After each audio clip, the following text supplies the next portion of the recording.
আজকের এই ক্লাসে আমরা XNOR গেট সম্পর্কে আলোচনা করব। প্রথমে আমরা XNOR গেটের ডেফিনেশন দেখব।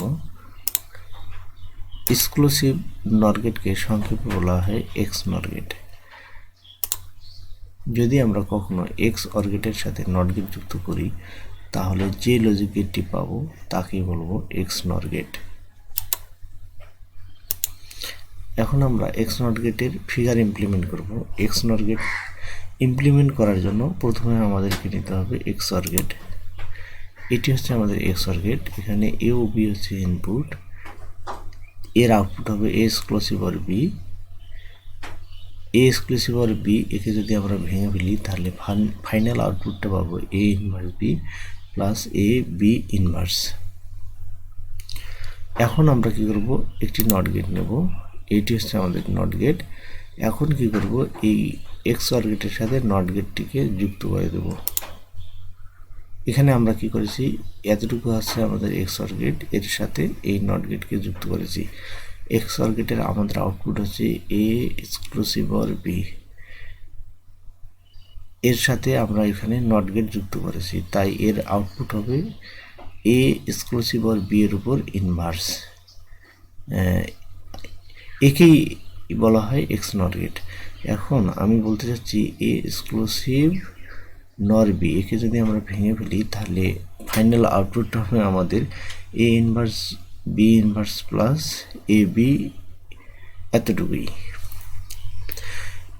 XNOR গেটকে আমরা সরাসরি এভাবেও লিখতে পারি, অর্থাৎ XOR গেটের সাথে নট গেটকে কানেক্ট করে XNOR গেট ইমপ্লিমেন্ট করতে পারি, অথবা এভাবেও XNOR গেটকে আমরা ইমপ্লিমেন্ট করতে পারি। এখানে আমরা কি করেছি, XOR গেটের সাথে নট গেটের সংযুক্ত রূপকে আমরা যুক্ত করেছি। এটিও আমাদের XNOR গেট। এখানে আমরা এভাবেও XNOR গেটকে রিপ্রেজেন্ট করতে পারি। XNOR গেটের আউটপুট হবে এরকম যে A এক্সক্লুসিভ নর B সমান A inverse B inverse plus AB, অর্থাৎ এক্সক্লুসিভ নর গেটের ফাইনাল আউটপুট হবে A inverse B inverse plus AB। এখন আমরা কি করব, ট্রুথ টেবিলের সাহায্যে XNOR গেটকে ব্যাখ্যা করার চেষ্টা করব। আমরা এই ফিগার থেকে দেখতেছি এতটুকু হচ্ছে আমাদের XOR গেট। এখানে A ও B হচ্ছে দুটি ইনপুট, তাই এর আউটপুট হবে A এক্সক্লুসিভ অর B, অথবা A এক্সক্লুসিভ অর B এর পরিবর্তে আমরা লিখতে পারি A inverse B plus A B inverse. এর সাথে যেহেতু নট গেট যুক্ত রয়েছে তাই এর আউটপুটটা হবে A এক্সক্লুসিভ নর B, অথবা একে যদি আমরা ভেঙে ফেলি তাহলে আউটপুটটা হবে এরকম A inverse B inverse plus AB, এরকমের। এখন আমরা দেখব A ও B এই দুটি ডাটাকে কতভাবে সাজানো যায়। ডাটাগুলোকে যতভাবে সাজানো যায় তার সিস্টেম হচ্ছে 2 এর পাওয়ার n। n এর মান হচ্ছে ইনপুটকৃত ডাটার সংখ্যা। এখানে ইনপুটকৃত ডাটার সংখ্যা হচ্ছে দুইটি A ও B, তাই n এর মান হবে 2, 2 এর উপর 2 অর্থাৎ 4, অর্থাৎ A ও B এই দুটি ডাটাকে আমরা সর্বোচ্চ 4 ভাবে সাজাতে পারবো। এই ইনপুটকৃত ডাটাগুলো হবে 0 0 0 1 1 0 1 1, অর্থাৎ এইভাবে আমরা A ও B ডাটাগুলোকে 4 ভাবে সাজাতে পারবো। এখন আমরা ট্রুথ টেবিল অ্যানালিসিস করব। আমরা এখন ইনপুট অংশের দিকে তাকাবো। এখানে ইনপুট অংশের দিকে আমরা A ও B লিখেছি, কারণ এই সার্কিটে A ও B ইনপুট দেওয়া রয়েছে।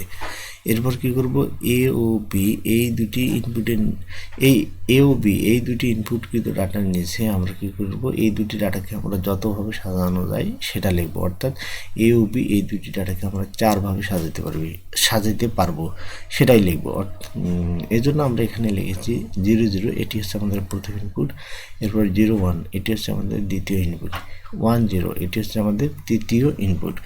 1 1, এটা হচ্ছে আমাদের 4 নম্বর ইনপুট। তাহলে ইনপুট অংশে কি করলাম, ইনপুট অংশে আমরা করলাম কি, A ও B এই দুটি ইনপুট কিন্তু ডাটা লিখলাম। লেখার পর A ও B কে আমরা 4 ভাবে সাজাতে পারি, সেটা আমরা এখানে অ্যাসেম্বলিং করে নিলাম এখানে।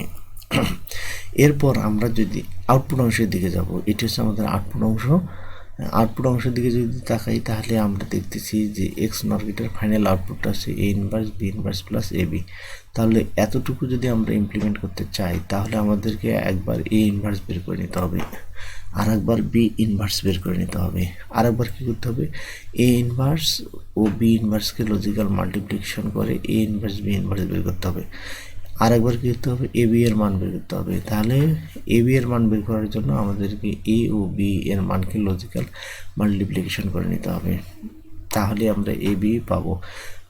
এবং সর্বশেষ আমাদেরকে এ inverse B inverse plus A B এটা ইমপ্লিমেন্ট করার জন্য আমাদের কী করতে হবে, এ ইনভার্স বি ইনভার্স এবং এ বিকে লজিক্যাল সামেশন করে নিতে হবে, তাহলেই আমরা ফাইনাল আউটপুটটা পাবো। এখন আমরা দেখি কিভাবে আমরা এ ইনভার্সকে ইমপ্লিমেন্ট করব। এ ইনভার্স ইমপ্লিমেন্ট করার জন্য আমাদেরকে এ এর হেল্প নিতে হবে, অর্থাৎ এ এর মানগুলোকে ইনভার্স করে এ ইনভার্সের মান আমরা বের করব। তাহলে এর নিচে আছে 0, তাহলে এ ইনভার্স করলে এটা হবে 1, এর নিচে এখানে আছে 0, এ কে ইনভার্স করলে হবে 1, এ এর নিচে এখানে রয়েছে 1, একে ইনভার্স করলে আউটপুটটা হবে 0, এ এর নিচে এখানে রয়েছে 1, একে ইনভার্স করলে আউটপুটটা হবে 0, অর্থাৎ এ এর মানকে পর্যায়ক্রমে আমরা ইনভার্স করে এ ইনভার্সের মান বের করব। এখন আমরা কি করব, বি ইনভার্সের মান বের করব। বি ইনভার্সের মান কীভাবে বের করব, বি এর মানগুলোকে ইনভার্স করে বি ইনভার্স বের করব। বি এর নিচে এখানে রয়েছে 0, একে ইনভার্স করলে আউটপুট হবে 1, বি এর নিচে এখানে রয়েছে 1, একে ইনভার্স করলে আউটপুট হবে 0, বি এর নিচে এখানে রয়েছে 0, একে ইনভার্স করলে আউটপুট হবে 1, বি এর নিচে এখানে রয়েছে 1, একে ইনভার্স করলে আউটপুট হবে 0, অর্থাৎ বি এর নিচে যা আছে এগুলোকে ইনভার্স করে আমরা বি ইনভার্সের মান বের করব। এরপর কি করব, এ ইনভার্স বি ইনভার্সের মান বের করব। A inverse B inverse inverse B ইনভার্সের মান বের করার জন্য আমরা কী করব, এ ইনভার্স ও বি ইনভার্সের মানকে লজিক্যাল মাল্টিপ্লিকেশন করব, অর্থাৎ এই ওয়ান এই দুটি মানকে লজিক্যাল মাল্টিপ্লিকেশন করলে আমরা কী পাবো, এই ওয়ানটি পাবো। এই ওয়ান এই দুটি ওয়ানকে লজিক্যাল মাল্টিপ্লিকেশন করলে এই ওয়ান পাবো। এরপর এই ওয়ান এই 0 এই দুটি ডাটাকে লজিক্যাল মাল্টিপ্লিকেশন করলে আমরা এই 0 আউটপুট পাবো। এরপর এই 0 এই 1 এই দুটি ডাটাকে লজিক্যাল মাল্টিপ্লিকেশন করলে আউটপুট পাবো এই 0। এরপর এই 0 এই দুটি ডাটাকে লজিক্যাল মাল্টিপ্লিকেশন করলে আমরা আউটপুট পাবো 0।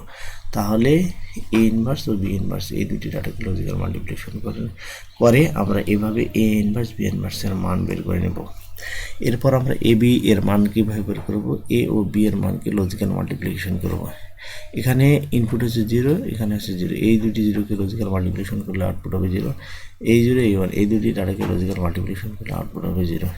এখানে এই 1 এই 0 এই দুটি ডাটাকে লজিক্যাল মাল্টিপ্লিকেশন করলে আউটপুট পাবো 0। এই 1 এই দুটি ডাটাকে লজিক্যাল মাল্টিপ্লিকেশন করলে আউটপুট পাবো 1। অর্থাৎ এভাবে আমরা এ বি এর মান বের করে নেব।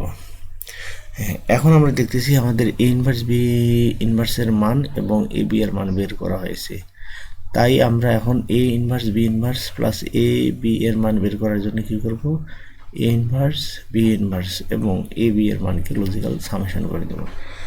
অর্থাৎ এই 1 এই 0 এই দুটি ডাটাকে লজিক্যাল সামেশন করলে আমরা আউটপুট পাবো 1।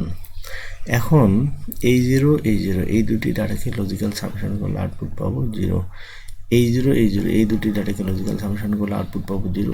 এই 0 এই 1 এই দুটি ডাটাকে লজিক্যাল সামেশন করলে আউটপুট পাবো 1। অর্থাৎ এভাবে আমরা XNOR গেটের ট্রুথ টেবিল ইমপ্লিমেন্ট করতে পারি। তাহলে এখান থেকে আমরা কি করলাম, প্রথমে XOR গেটের সাথে নট গেট কানেক্ট করলাম, করার পর XNOR গেটের final output A inverse B inverse plus A B বের করলাম। তাই এতটুকু আমাদের হচ্ছে ফাইনাল আউটপুট। এতটুকু ইমপ্লিমেন্ট করার জন্য আমাদেরকে কী করতে হবে, প্রথমে এ ইনভার্স বের করতে হবে, তারপর বি ইনভার্স বের করতে হবে, তারপর এ ইনভার্স বি ইনভার্সের মান বের করতে হবে, তারপর এ বি এর মান বের করতে হবে, সর্বশেষ এ inverse B inverse O A B এর মানকে লজিক্যাল সামেশন করব। করার পর এই এ inverse B inverse plus A B এটি আমরা আউটপুট আকারে পাবো। অর্থাৎ এ inverse B inverse plus A B হচ্ছে আমাদের এই XNOR গেটের ফাইনাল আউটপুট এবং ফাইনাল আউটপুটটুকু হচ্ছে এরকম। ধন্যবাদ সকলকে।